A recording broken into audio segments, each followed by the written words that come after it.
Bismillahirrahmanirrahim. Assalamualaikum warahmatullahi wabarakatuh. Kami dari kelompok 1 yang mana akan menjelaskan tentang hormati tetangga dan tamu. Baik, sebelum lanjut ke materi, sebelumnya kami beranggotakan 6 orang, yaitu yang pertama ada Tiara Suci Fitriah, yang kedua ada Novi Sofia, ketiga ada Najwa Khairunisa, yang keempat ada saya sendiri, Novoda Faujan, yang kelima ada Hafiz Ramadan, yang keenam ada Ridwanullah. Yang pertama itu ada tausik hadis.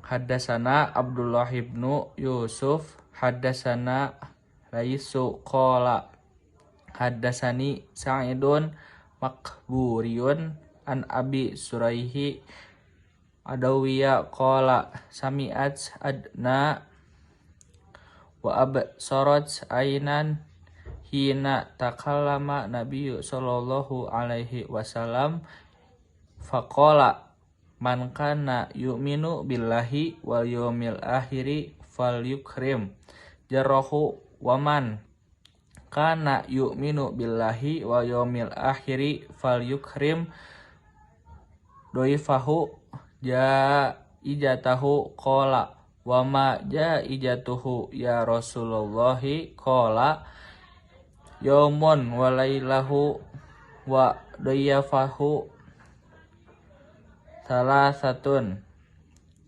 ayyamin fama kana wara'a dalika fahuwa sadaqatun alaihi wa man kana yu'minu billahi wa yawmil akhiri falyakul khairan au liyasmut.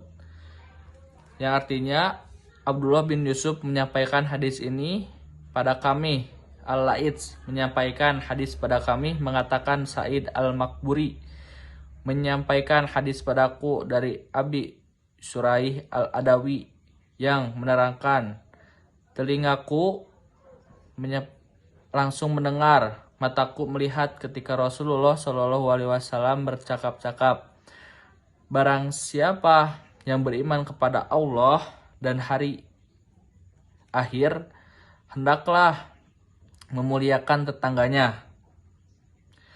Dan barang siapa yang beriman kepada Allah dan hari akhir, hendaklah memuliakan tamunya, yaitu tamu istimewa. Sahabat bertanya, apa itu istimewa, wahai Rasul? Beliau bersabda, yang bertamu sehari semalam, bertamu itu 3 hari, apa yang melebihi 3 hari termasuk sodakoh atasnya. Barang siapa yang beriman kepada Allah dan hari akhir, hendaklah berkata baik atau diam. Hadis riwayat Al-Bukhari. Untuk selanjutnya akan dijelaskan oleh rekan saya. Bismillahirrahmanirrahim. Kemudian ada tahrij hadis. Yang pertama ada Imam Ahmad pada tahun 164 sampai 241 Hijriah. Musnad Ahmad ini pada juz 33 halaman. Pada juz 33 halaman 113 nomor 15779 yang berbunyi Haddasana Hajjajun wa Abu Kamilin haddasana Laisu yakni Ibna Sya'din qala hadasani Sya'idu dubnu Abi Sya'idin an Abi Suraihil Adawiyah. Kemudian ada Bukhari pada tahun 194 sampai 256 Hijriah. Sahih Al-Bukhari pada juz 18 halaman 438 nomor 5560 yang berbunyi Kahaddasana Abdullah ibnu Yusuf haddasana Laisu qala hadasani Sya'idul Makburiyu an Abi Suraihil Adawiyah. Yang ketiga ada Muslim pada tahun 206 sampai 261 Hijriah. Sahih Muslim pada juz 9 halaman 139 nomor 3255 yang berbunyi Haddasana Qutaibah bin Sya'idi hadasana Laisu an Sa'id ibni Abi Sa'idin an Abi Surairah. Kemudian yang keempat ada Abu Daud pada tahun 202 sampai 275. Sunan Abi Daud pada juz 10 halaman 189 nomor 3256 yang berbunyi Haddasanal Qanabiyu an Maliki an Sya'idil Makburiyah an Abi Syurairhil Ka'bi. Kemudian yang kelima ada Al-Tirmizi pada tahun 209 sampai 279 Hijriah. Sunan Al-Tirmizi pada juz 7 halaman 231 nomor 1890 yang berbunyi Haddasana Qutaibatu Haddasana Laisu ibnu Sya'di an Sya'id ibni Abi Sya'idil Makburiyah an Abi Suraihil Adawiyah. Selanjutnya ada tasih hadis. Penilaian kritikus tentang kualitas hadis. Hadis ini dianggap sahih oleh banyak kritikus termasuk Ahmad, Al-Bukhari, Muslim dan lainnya. Konsensus di antara muhaddis adalah bahwa hadis yang diriwayatkan oleh Al-Bukhari dan Muslim memiliki kesahihan yang diterima secara luas. Kemudian ada kuantitas rawi. Hadis ini diriwayatkan oleh satu sahabat seperti Abu Suraih sehingga tidak dapat dikategorikan sebagai mutawatir. Namun kepercayaan terhadap satu sahabat sudah cukup, mengingat keberagaman penerima hadis dari kalangan tabi'in dan lainnya. Kemudian ada popularitas hadis. Diriwayatkan dalam berbagai kitab oleh banyak ulama terkemuka seperti Malik, Ibnu Anas, dan Ahmad, meskipun terdapat variasi redaksi. Inti ajarannya tetap sama, yaitu memuliakan tetangga dan tamu. Selanjutnya ada tahrifatan. Orang Arab masa silam sangat baik pada tamu yang terkadang merepotkan pribumi atau Rasul SAW. Melalui hadis ini memberikan bimbingan bagaimana tindakan yang baik terhadap tamu, dan ada batasannya, tidak selamanya harus dijamu jika sudah melebihi batas waktu sehari semalam bahkan sampai 3 hari. Imam Syafi'i dan Hanafi berpendapat bahwa memuliakan tamu merupakan sunnah muakkad. Namun menurut Ahmad, menjamu tamu selama 1 hari 1 malam sebagai kewajiban. 3 hari berikutnya menjadi sunnah hingga 3 hari. Jika melebihi 3 hari tidak ada kewajiban menjamu. Lalu tahlil sarah hadis, sami'at uzunaya wa absorat ainaya hina takallaman Nabi sallallahu alaihi wasallam faqala, telingaku mendengar, 2 mataku melihat ketika Nabi sallallahu alaihi wasallam bercakap-cakap dan beliau bersabda. Abi Syuhairah Al-Adawi menyatakan bahwa dia betul-betul memperhatikan apa yang disabdakan Nabi SAW. Ini merupakan penegasan bahwa ia ingin meyakinkan para muridnya untuk memperhatikan hadis yang diriwayatkan. Sahabat banyak mengungkapkan kata-kata yang berbeda untuk meyakinkan para muridnya. Man kana yu'minu billahi wal yaumil akhir falyukrim jarah. Barang siapa yang beriman kepada Allah Subhanahu wa taala dan hari akhir, maka hendaklah memuliakan tetangganya. Kewajiban memuliakan tetangga dalam hadis ini dikaitkan dengan iman kepada Allah Subhanahu wa taala dan hari akhir. Manusia hidup di dunia tidak akan terlepas dari ketetanggaan. Oleh karena itu, hidup bertetangga, saling memuliakan sangat diperlukan.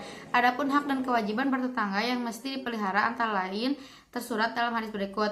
Amro ibni Su'aiba an abihi an jadihi anin Nabi sallallahu alaihi wasallam faqala man aglaqa babahu duna jarihi makhafatan ala ahlihi wa malihi falaisa dzalika bimu'minin wa laisa bimu'minin malam ya'man jarahu bawa'iqahu atadrima haqqal jara idasta'anaka a'antahu wa idha khorai wa idastaqrodaka aqrodtahu udta alaihi wa idha marido udtahu wa idha asabahu khairun hanatahu wa idha asabathu musibatun azaitahu wa idha matattaba'ta janazatahu wala tastatilu bil bunyana fatuhjabu anhu rihi ila biidnihi bihi wala tu'zihi bikutarin rihi qadiraka ila anta. Selanjutnya ada tawil hadis. Yang pertama, iman kepada Allah dan hari akhir tidak boleh dipisahkan dari kewajiban yang bersifat sosial. Yang kedua, memuliakan tetangga, memuliakan tamu, dan berkata baik merupakan bagian dari manifestasi iman. Yang ketiga, hidup bertetangga memiliki hak dan kewajiban. Setiap ada hak, maka ada kewajiban. Antara dan kewajiban itu harus seimbang hingga tegak keadilan. Yang keempat, pribumi dan tamu memiliki hak dan kewajiban masing-masing yang mesti dipenuhi. Tamu tidak boleh menyulitkan pribumi, pribumi tidak boleh menyulitkan tamu. Hak tamu menjadi tanggung jawab pribumi, hak pribumi menjadi tanggung jawab tamu. Yang kelima, tamu terdiri dari yang pertama, yang diperlakukan istimewa, yaitu dalam waktu sehari semalam.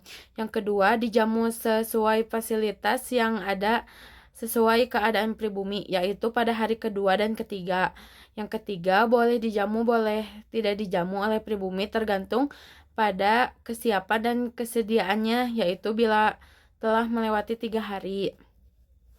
Selanjutnya ada jika pribumi tetap menjamu tamunya walau sudah melewati 3 hari, maka termasuk sedekah.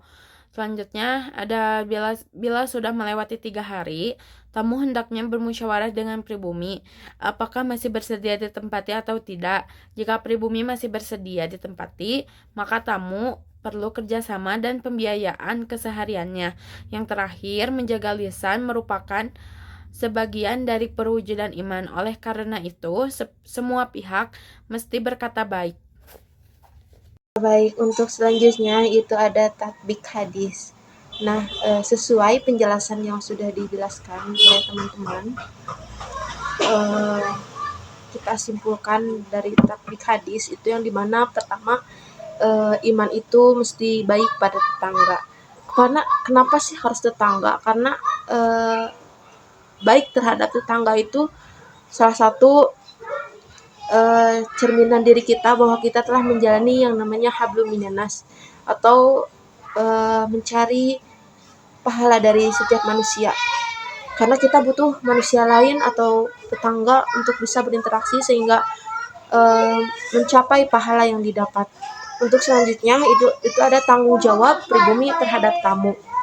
Nah, tanggung jawab pribumi terhadap tamu itu salah satunya itu menjawab salam ketika ada tamu. Nah, ketika tamu datang mengucapkan salam wajib dijawab. Terus juga tanggung jawab pribumi terhadap tamu itu menanyakan identitas tamu yang datang. Selain menjawab salam, tanya identitas tamu, berasal dari manakah, mau ke siapakah, begitu. Untuk selanjutnya, pribumi perempuan itu tidak boleh atau dilarang mempersilahkan tamu laki-laki yang bukan mahram untuk masuk ke rumah. Nah, untuk selanjutnya, menjamu tamu itu secara istimewa dalam waktu sehari semalam, sesuai yang dianjurkan oleh Rasulullah, serta hari kedua dan ketiga, sesuai dengan kemampuan pribumi gitu. Untuk selanjutnya, diharuskan berkata baik terhadap tamu. Terus juga pribumi adalah pemimpin dalam rumah, maka tamu yang melanggar syariat itu wajib diberikan peringatan oleh pribumi. Terus selanjutnya ada tanggung jawab tamu terhadap pribumi yang dimana tamu ini minta izin terhadap pribumi yang mengundang jika ada yang mau ikut. Terus juga tidak memasuki rumah tanpa izin pemilik dan mesti menyampaikan salam pada penghuni rumahnya atau enggak mengetuk pintu rumah tamu. Terus juga tamu tidak boleh mengintip ruangan rumah ketika mengetuk pintu. Terus juga tidak memaksa untuk masuk tanpa izin pribumi. Terus menyebutkan nama dan identitas diri. Terus juga segera pulang bila kita bertamu tapi tidak diizinkan. Untuk selanjutnya itu tamu seorang laki-laki itu tidak boleh memasuki pribumi yang dimana pribuminya hanya seorang wanita gitu. Terus juga menghormati hak pribumi, tidak boleh masuk kamar yang tidak disediakan untuk tamu. Terus juga tidak boleh menempati tempat yang tidak diizinkan oleh pribumi. Terus juga memperhatikan batas waktu bertamu, jangan sampai lengah gitu, jangan sampai lupa waktu ketika bertamu. Terus juga lebih baik gitu ya kita sebagai tamu memberi imbalan hadiah gitu terhadap pribumi. Selain doa bisa dengan hadiah seperti itu. Oke, baik teman-teman, cukup sekian presentasi dari kelompok kami. Mudah-mudahan apa yang kami sampaikan bermanfaat bagi teman-teman semua. Baik buruknya, baiknya datang dari Allah, buruknya datang dari kami. Untuk itu, sekian, terima kasih. Wabillahi taufiq wal hidayah. Wassalamualaikum warahmatullahi wabarakatuh.